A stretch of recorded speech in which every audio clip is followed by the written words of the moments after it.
Hello, and welcome to the North Coast Journal Preview, where we take a look at the stories being followed in the upcoming edition of the North Coast Journal. I'm your host, Dave Frank, and I'm joined by North Coast Journal's news editor, Thad Greenson, and arts and features editor, Jennifer Fumiko Cahill. Welcome, guys. Hi. David, thanks for having us. So in the time of COVID, we're going to dive right in, and we're going to talk about a story in our community that is COVID related. Thad, what do you got for us this week? Yeah, we've been following a still developing story about HSU, Humboldt State University, welcoming students back onto campus for into on-campus housing, and then also carrying on with plans to reopen for limited in-person instruction in September. We knew kind of HSU was on this track to bring some students back to campus housing, and then also planning on doing this kind of hybrid model with some in-person learning. But what we didn't know, and what kind of blew up at the end of last week, is that they are proceeding with these plans against the Humboldt County Health Officer's advising. The Journal, through a Public Records Act request, got an email exchange between Dr. Teresa Frankovich and HSU President Tom Jackson Jr.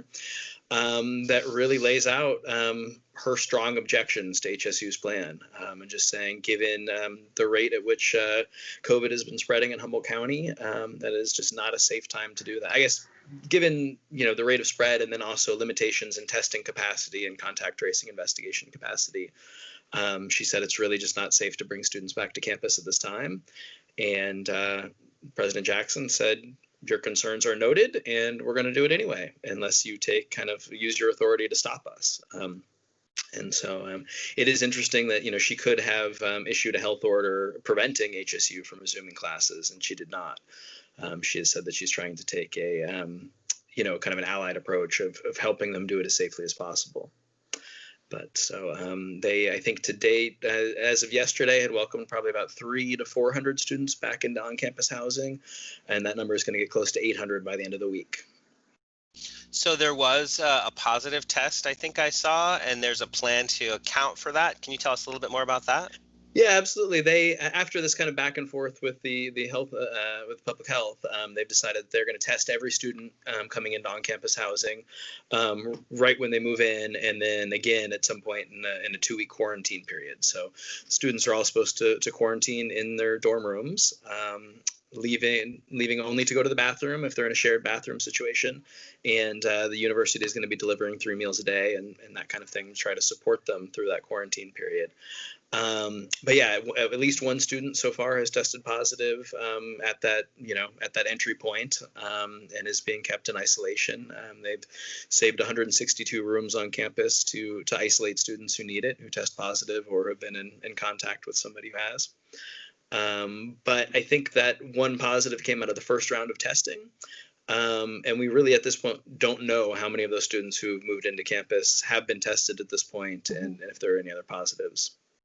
So there is a plan to ramp up testing capacity locally to make this all work better. Mm-hmm. Do you know the timeline of when we'll have the increased local testing capacity? Yeah, so currently the Humboldt County Public Health Lab can process about 120 samples a day. And those are really crucial because while there's other avenues for testing, other laboratories that can do it, the health lab has the fastest turnaround. It's 24 to 72 hours. So you get really prompt results, whereas some of the corporate labs, it lags more than a week or so. So currently that number is 120. They've gotten some new equipment that they're hoping ramps that up to 300 by the end of this week or even next week.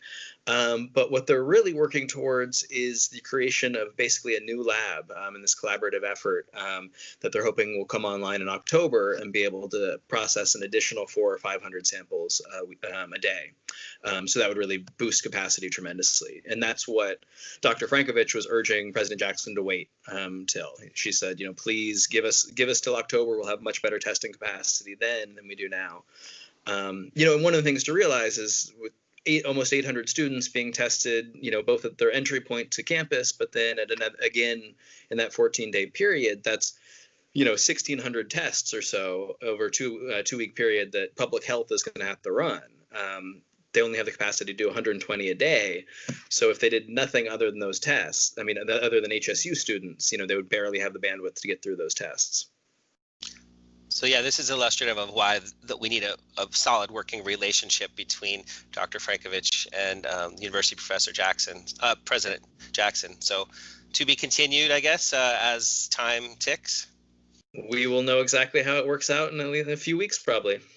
Right, and there's more in the article too, which of course we'll check out. Yep. Let's pivot over to you, Jennifer. What's going on now on the arts and features beat this week? We are heavy on the arts. If you have driven through, walked through, or otherwise been by the Henderson Center area in the last week or so, you've noticed a lot of ladders and a lot of lifts and artists on top of them painting. So nice. The Eureka Street Art Festival went on as planned this year without the kind of gatherings that have marked the annual event for the last couple of years. So there weren't the street fairs and there weren't the guided tours in person. Instead, those tours are virtual. You can log on online and take a tour. You can also just take a walking tour with a little brochure that tells you about each artist and tells you about which pieces are where. There's a little map. It's adorable. It's actually the same artist that did the map for the Oyster Festival, I believe. Oh, cool. Pine and Pen, I think. Anyway, it's beautiful work, and you walk around, and the great thing about murals is that they take the mundane surfaces that we pass by every day sort of thoughtlessly, and they create interest, they create drama, they create, all kinds of wonderful, in some cases, happy feelings. And there's nice. A lot of happy art this year, which is really interesting.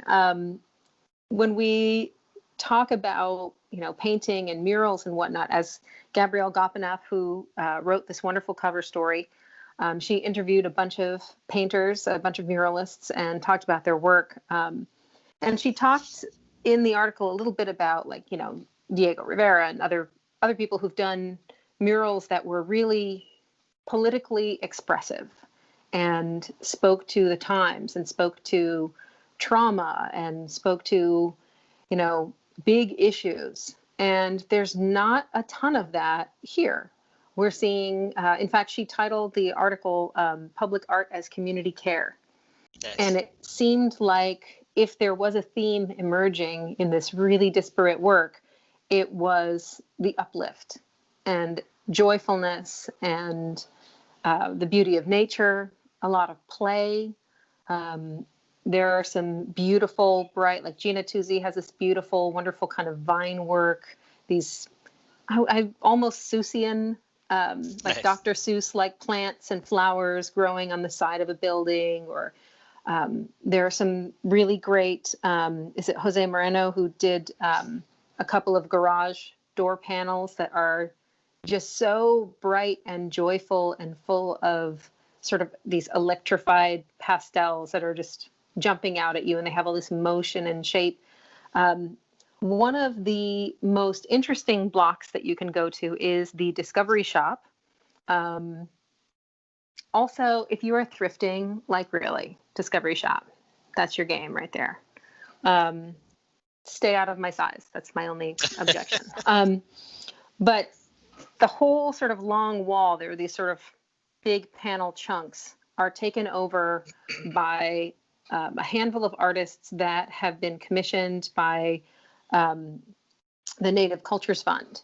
And so they're Indigenous artists, among them Melita Jackson, Julian Lang. Let me see, I have to look to remember this other gentleman's name. But they're extremely different. Alma Allen and another artist whose last name is Avery. They all have vastly different images. And it's kind of, if you go and look at them, there's one, Melita Jackson's painting is of a young woman participating in the flower dance, which is a coming of age ceremony that was revived recently. And last week's guest, Katja Lingbaldi, did a really great piece on it, a cover I want to say 2 years back around this time of year.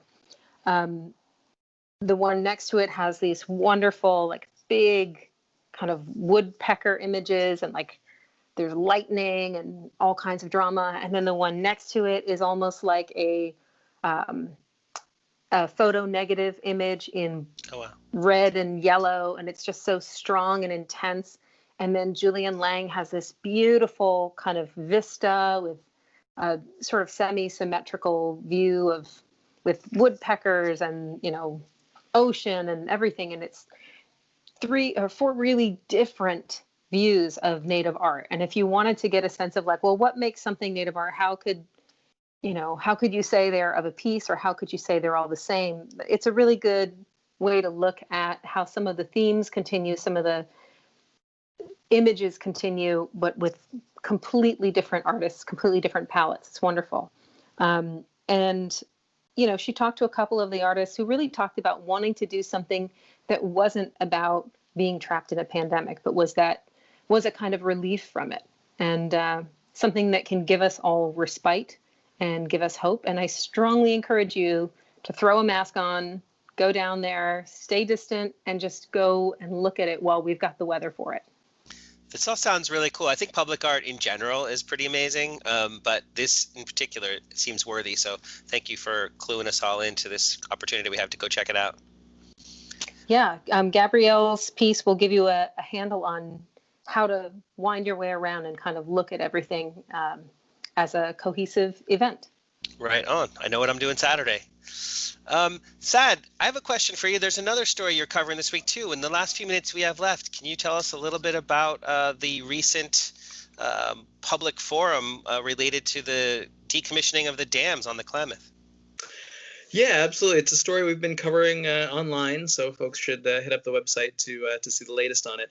But the North Coast Congressman Jared Huffman held a forum yesterday of his Natural Resources Congressional Subcommittee that just brought together a lot of stakeholders to provide testimony about kind of the state of the river and the state of salmon populations in the river, especially given this recent decision by the Federal Energy Regulatory Commission. And so to kind of really briefly bring people up to speed on what is an enormously complex story, there was this historic agreement reached back in 2016 that kind of actually revived an older defunct agreement, but brought together all kinds of stakeholders from like the Eureka and Eureka tribes to environmental nonprofits to irrigators and ranchers up in the Upper Klamath Basin, and Pacificor, the power company that runs these 4 hydroelectric dams on the Upper Klamath that pretty much every scientist who studied it agrees are degrading water quality and killing fish and just really bad for the environment. And all these groups came together, reached this monumental deal for dam removal that provided $450 million in this process for removing these 4 dams in what would be the largest dam removal project in United States history and one of the biggest restoration efforts in world history, really. So pretty amazing. The FERC, the federal commission that oversees the process, ruled last month that basically that the plan looked good, but that Pacificor needed to remain on as a co-licensee of these dams through the process. And it's kind of this little technicality, but it has these huge implications. What Pacificor has wanted out of this process, what they were getting out of this this kind of compromise agreement, was the opportunity to just walk away. To just kind of hand over the dams to a new nonprofit that would oversee their decommissioning, and walk away without any, possibility of expenses going up on removal process or any liability if something went wrong during the process of removing these dams. And basically what FERC said is you don't just get to walk away from these dams that you've built and run for 100 years, that you need to stay in this process throughout, both because you can bring expertise to the table and because it's just not right for somebody to build something for 100 years and run it for 100 years and then walk away scot-free. Pacificor has said that this puts the ratepayers in danger. This totally turns the deal upside down, and so they want to renegotiate. And what Huffman's Forum yesterday was about was really putting a lot of pressure on Pacificor to stay at the table, not renegotiate, move quickly to find a solution here, because basically every month that we delay is a chance that it'll actually be a year's delay, because it's on a really tight removal timeline as to parts of the year that they can do certain types of work. And the fear is just that costs will keep going up year by year and it'll become infeasible. So that's the very short of it. That was amazing. You got that squeezed in there. Really excellent. So thank you very much. There's so much more in the article, I'm sure, and more we could follow up and learn more about. Maybe we'll do a show about that together at some point. But definitely worth it. So thank you. That's just about going to do it for us this week. North Coast Journal is on newsstands now. Look it up online. Get out there, see the art, but stay safe. Pick one up, stay informed. Thad, Jennifer, thank you so much. We will see you guys next week. See you next week. David.